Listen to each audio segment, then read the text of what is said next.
Hey everyone, Shiv here. Alright, so we're going to do another advanced guide, and today's advanced guide is going to be on the ME 1099 B-2. Like a lot of the other advanced guides I've done, we're going to go over the builds that I use, talk about some of the functionality of the plane, go through some of the theory, and then we're going to do a step-by-step breakthrough of some gameplay footage. Alright, so let's get to it. Now, the first thing you have to understand about any sort of ground attack plane is they're meant to do one thing: attack the ground. However, when it comes to German ground attack planes, this isn't always the case. And when you get to the 1099, it's actually a little bit different. It's very, very different. And you can tell these differences pretty much off the bat when you look at the upgrade paths that you have on the plane. Now, if you look at, say, an IL-40 at this tier, you're going to notice that all the guns remain exactly the same, except for maybe a little bit more rate of fire, a little bit more damage, etc., etc., etc. But their functionality is exactly the same. 1099, that is a completely different story. And in all honesty, this kind of leads to the plane having a lot of flexibility at different times, depending on the playstyle you want to go with, all right? So let's talk about the guns here, because I think this is probably the most important part of the plane. All right, so you start off with these 108 30 millimeters, and these are pretty much the same guns you had on the 329. So coming in from the 329, this is going to be a very familiar weapon system. It allows you to ease into it. If you mastered the 329, you just have to play the plane exactly like that with a couple of slight tweaks here or there, and you'll be okay. The next weapon system you get is the 50 millimeter cannon, or as I like to affectionately call it, the unicorn cannon. Now, there's two reasons why I call this the unicorn cannon. One, because it literally puts this big, huge horn on the front of the plane, and two, hitting anything other than a ground attack with it is pretty much a magical, mystical type creature. Now, I know there are some players who swear by this cannon, saying it's really, really good, and truth be told, it is an amazing gun. Just not so much for hitting air-to-air targets. And the reason for that is the muzzle velocity on this gun is so horrible that it makes the 30 millimeters look like they're going at light speed. The amount of lead you have to do with this gun at any sort of range above 500 is so dramatic that it is pretty unlikely you're going to hit somebody over 500. It does happen, all right? I'm not saying that you can't do it. It's just very, very difficult. And then the next weapon system you get is another set of 30 millimeters, but these are a little bit different. And as you can tell, they've got the barrels coming out of the plane itself. Okay, so they do 210. They have a 90 rate of fire, which is the exact same rate of fire as the 50 millimeter cannon. But unlike the 50 millimeter cannon, and actually unlike the 30 millimeter cannon previous, it actually has a decent muzzle velocity, and because of that, has an effective firing range of 950 meters. So the best way of looking at these 30 millimeters is basically kind of a wonky hybridization of this 30 millimeter and this 50 millimeter. And truth be told, it actually works out pretty good in a balanced sort of way, all right? Yeah, the rate of fire is slower, which kind of can be a little impractical when dealing with other planes outside of ground attack planes. But because you're mostly only hunting ground attack planes and ground attack targets, this is the perfect optimized weapon for that job. Now, the first set of 30 millimeters, really good at attacking pretty much anything that gets in front of it. But the range issue is definitely going to be somewhat of an issue. But once you close that range, these are just devastating, and in many ways actually do more damage than these right here. But they also overheat pretty quickly. Now, these 30 millimeters will also overheat pretty quickly as well, and the 50 millimeter will overheat extremely fast as well. Personally, I do like the 30 millimeter MK103 guns, and when we go through the playthrough footage, those are the guns we're going to be using. Now, other upgrades here, you get 3 20 millimeter guns in the back. And when I first saw this, I went, oh my god, that's great, until I realized exactly how this worked. Okay, so when you have multiple rear guns in the back, all right, it's not like, say, the NC 1070, all right? The NC 1070, you got 2 of them in the back, and they'll both actually shoot at the target, and that's amazing. But no, these are spread out across different axes on the plane. So as you can see here, there's not going to be too many areas where they're both going to be shooting at the same target. At least they shouldn't be. Though technically, right around in this angle and right around in this angle they should, but it doesn't. So in general, all this does is give you a much wider field of fire against your opponent. And this actually plays really good into some defensive maneuvering. Not something you generally hear people talk about when it comes to ground attack planes. Generally, you pick an attack line, you follow straight through, maybe wiggle a little left, right, here, or there in order to, dodge incoming rockets and this, that, and the other. But for the most part, you don't hear a lot about that. Well, this plane actually gives you that option being available. And to give you an idea, these 20 millimeters can hit from an angle up here to an angle as far over as here, actually about here, and to an angle about as far over here, and pretty much low, pretty decent too on the deck, like 40 degrees depression too.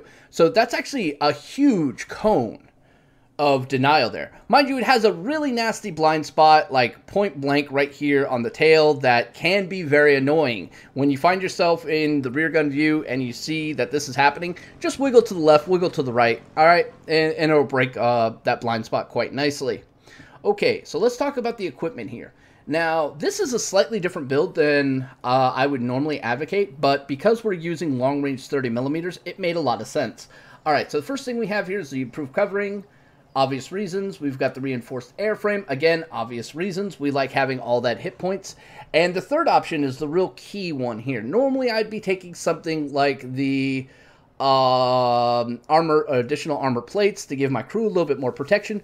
But on a weapon system like we're using here with these long-range 30s, it made a little bit more sense to actually pick up the gun sights. I've been playing around with them on many different planes and started realizing that there's actually some value in the gun sights, even if you are really good at aiming. This just makes your ability to aim well pay off a lot better, and it really does. So for me, this was like a no-brainer. Alright, so that's the equipment upgrades, and one other thing we need to talk about here, and that is the ordnance, alright? Very, very important. So we're rocking 4 of these 5,000 damage bombs with a blast radius of 75 meters. That's a decent size, all right? That's decent size, decent blast. It's not extremely great, but it's decent. Now, here's a point I'm going to nitpick on, and this is something, you know, I've brought up before when I was talking about the 329. This is the exact type of ordnance that the 329 was supposed to have. And unfortunately, you don't get access to it until you get to the 1099 B-2. So because you're getting quad bombs, this allows you a lot more flexibility in dealing with bigger structures like, say, the mine, command center, etc., etc., etc. It'll allow you to be a lot more speedy in terms of capturing those points. However, just because you have 4 bombs, do not overlook the fact that you have a gun weapon systems, and you should really conserve those bombs for some major, like, center point targets, or in a pinch to cap the point. Okay? Alright, next up, let's talk about crew skills, because this is also a very, very important thing. So for the pilot, alright, you go with the protection expert. Why? Because life is everything for this plane. Next, you go with demolition expert, because bigger booms off your bombs means that you don't have to be nearly as accurate, which is definitely going to play to your favor, considering how much you will be wiggling around as well as changing altitudes in this plane. And of course, the last one I went with was engine guru, because, well, it's fast, but a little bit more speed never killed anybody. Okay, it did, but that's besides the point. Moving on to the rear gunner, we went with a very simplistic path here. We took the quick reflexes because, again, a lot of times when I'm using the rear gun, I'm manually doing it, and I want to make sure when I'm on that thing, it's getting right on target as quick as possible. We then go to defensive fire because, well, mitigation of 30%, as well as the bigger cone radius that we have with this plane, and the fact that we have a significant amount of boost, almost like, I think it's 45 seconds worth of boost, means that we can kind of hold a nice distance on our opposition and just kind of whittle them down and negate a lot of what they're trying to do. And the last one, of course, is the precision gunner. Having both precision and defensive fire together is just a monster combination for any plane with a rear gunner. I would highly recommend having this. Now, obviously, there's arguments to be made about possibly just going down the armor and then into ballistics expert. Yeah, sure, that's a possibility there. However, I feel that this is a lot more, what's the word I really want to use here? A lot more advantageous for active players. So, yeah, for those who actively use their rear turrets, I think that this is a much better layout for them. All right. So that's pretty much the upgrades, the equipment, the functionality of the plane, the concepts, and all that. There's the crew skills, you got them there. Now let's actually go look at some footage, and we're going to break it down piece by piece and explain why we're doing what we're doing. Alrighty then, so here we are. We're on a map that's got 2 mines, a missile base, and 2 airfields. Okay, so in any map situation, you always want to prioritize what's the most important for your role. Now, as we are a ground attacker, pretty much we could go anywhere, but our priorities always has to be either the offensive target or the target that has the potential of giving us a huge amount of points to lead to our victory. In this case, that's going to be the mine. The mine is generally considered to be one of the hardest things to capture because there's no airplanes defending it, so you can't just shoot down a bunch of stuff and then do a little bit of ground pounding in order to take it. This one is almost 100% a ground pound map. And I say almost because sometimes the enemy comes over there to try to stop you and you kill them there, and that'll also count as well. So our primary objectives have to be going for the mine first. Afterwards, we get to come to a split decision, and we'll talk about that when we get there. Alright, so let's get to this. Now, ideally, with 4 250-pound bombs, we have to start looking at being able to go 100% for the big main target, which is that center complex there that has like, hold on a second, 4, that's 8, like 12 buildings. Actually, no, 10 buildings there. Is it 10? Yeah, it's 10. So that should be our primary concern. But I want to see where this F2G is going to go because I really don't want to possibly waste ordnance because he's also going to dump there as well. He opts to go and do some damage to this AA, and I agree wholeheartedly with this.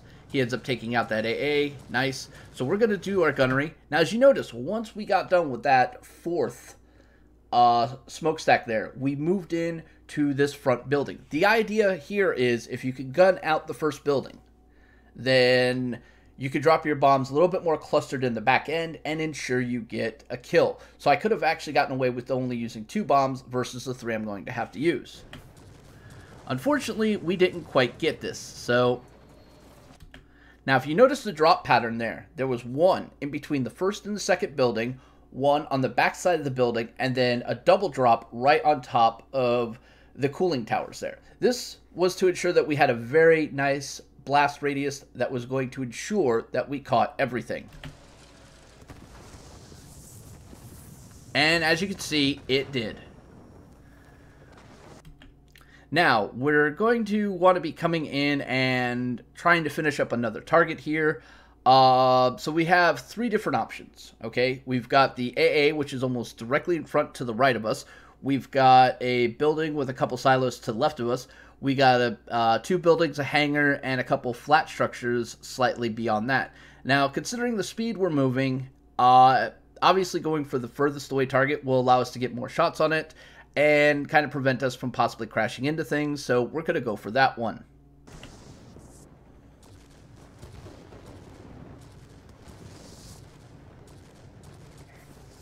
And as you can see, we were able to finish up what somebody else started, and that's kind of a good thing. And we take the mine. Okay, so now we come to the decision point.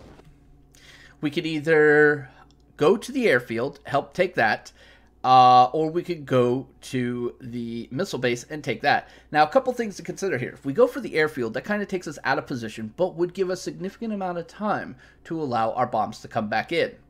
But by going there, we're not going to be able to possibly do any anti-ground attack on the middle, where we can obviously see that there are planes engaging, and leave that open and vulnerable to them possibly taking it and then forcing us to have to recapture it. Ideally, we always want to push every single bit of advantage we can, and as we've gotten the mine first, it makes a lot of sense for us to just start pushing towards the middle. And that's exactly what we're going to do. Not to mention the fact we're getting pretty much everybody else is heading there. You can see the F2Gs vectoring that way. You got the IL-20 vectoring that way. So it made a lot of sense on this decision. All right, now right here what you're seeing is I'm trying to tell like the other player that's on my team, hey, we need to go here, but he's already decided, yeah, no, I don't want anything to do with you. I'm heading over to the airfield. It would have been really nice if he'd came here, but that's fine. We'll do this on our own. Kind of get used to that. All right, so we're going into scope mode. With these 30s, it kind of makes a lot of sense, to be perfectly honest with you. Now look at how close those are actually impacting. That's like really, really nice. All right. So again, we're kind of slowing the progression, which is, you know, what we're trying to do. As well as not run into nice little poles there. I don't mind smashing a little bit of a tree. It's not that big of damage. And over this base, it's a little hard to avoid them on a good day. Now, they just took the mine. That's not ideal, but it's okay. Alright, so we're going to come back in. We're going to try to take a big point here as soon as we get the small point, because we have to reset. We absolutely have to reset them somehow. And that's going to help a bit, but not a huge amount. That really helped. And our bombs are up, so we're going to drop 3 right here. Now, you notice how we started at the beginning, 1 in the middle, and 1 at the end of that, that center point structure there. And as you can see, the combined blast radius ended up flipping it quite nicely. And we got 1 more bomb left. We're going to take out this AA. And we got it. Unfortunately, some of our planes died in the process. Now, German ground attackers are also really good at killing other ground attackers. It's just kind of the way things go. They're very maneuverable. For a ground attacker, they got decent speed. And because they're generally rocking, you know, quad 30 millimeters, they have somewhat of an advantage. Now, 329s unfortunately have shorter range guns at 616, where the 1099, the specific one, has 950 meter range. So it kind of helps out a bit. Alright, so we're going to go to the one that's coming in the closest, who's also trying to do some gunnery here. But he decides he's going to turn and go for the ram instead.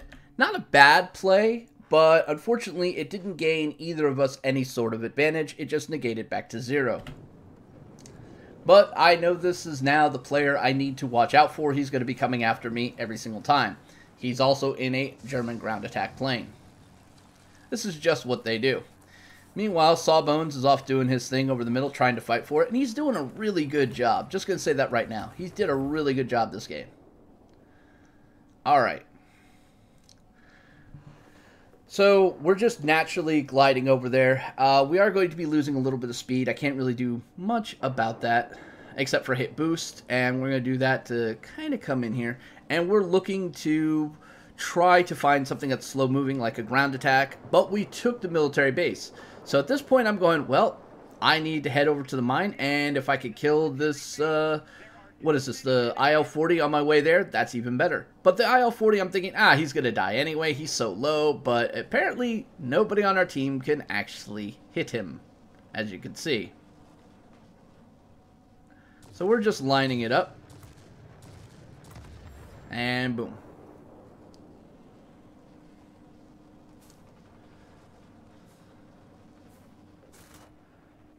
Alright. I know the sounds of 30s when I hear it, so he's gotten on our rear a bit. That's fine. I don't mind him being in our rear. Alright, so here, again, we're going for the towers first. This is always a primary thing. You'd be surprised how often you kill everything but those towers, and then the enemy comes by and just takes the towers out. On clear points, it's annoying as hell when that happens. Alright, so here we go. We dropped 3 in a generalized location, and in theory, it should have taken it out, but instead we ended up missing. And that 329 is really coming after us right now. He really wants peace, and you know what? Let's give him a piece, ladies and gentlemen. So here we are, going for the point blanks. As you can see, we're hitting for about 125 a salvo on him, which is telling me we're getting about 2 hits per 4 on him. And they just added up and just completely took him out. I think that last salvo, all 4 actually hit him. And that's a great amount of capture points we just got onto their mine. Alright, so we're lining up on here. We're hitting these storage silos because our bombs could pretty much wreck anything else. But by weakening off this one in the middle, when we drop our singular bomb here, it should be enough to actually carry the entire base. And it does. Okay, so 2 options here. We go defensive on the middle, or we push the assault onto their airbase. Now, one thing you have to consider, we did just take out that enemy 329 that has had a hard-on for us this entire game. And he's going to spawn at the closest point to where I was because, like most people, he gets really angry when somebody shoots him down. So I need to be completely prepared for him to come in from there, coming directly at me. Luckily, I can hit targets at 950 meters. And I will. Hilariously.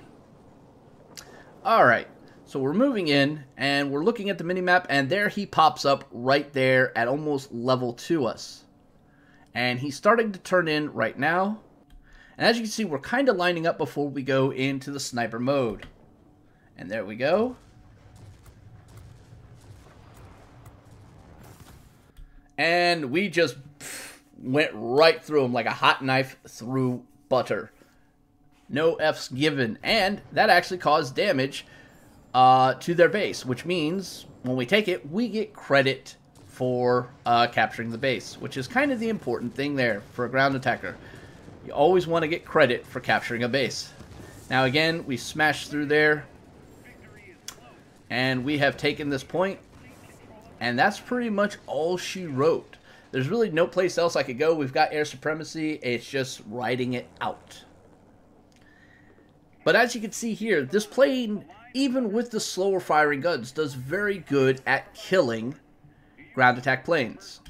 Alright, so we did 11,775 damage, or combat points, and we had 1270 in mastery. Now, these are not spectacular numbers. Actually, the 1270 is pretty decent for any sort of ground attack plane. For those of you who've played ground attack planes, you know exactly what I'm talking about.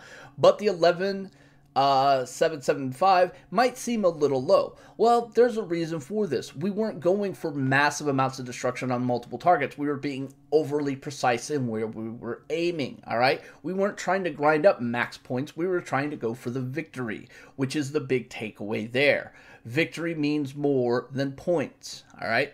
So, yeah, that is the 1099. I hope that little bit of breakdown really did help you. If you guys like these videos, please like, subscribe. Let me know you care. If you've got any questions, let me know. Till next time, it's Shiv saying, stay safe, have fun. May our Jesus bless you. Peace.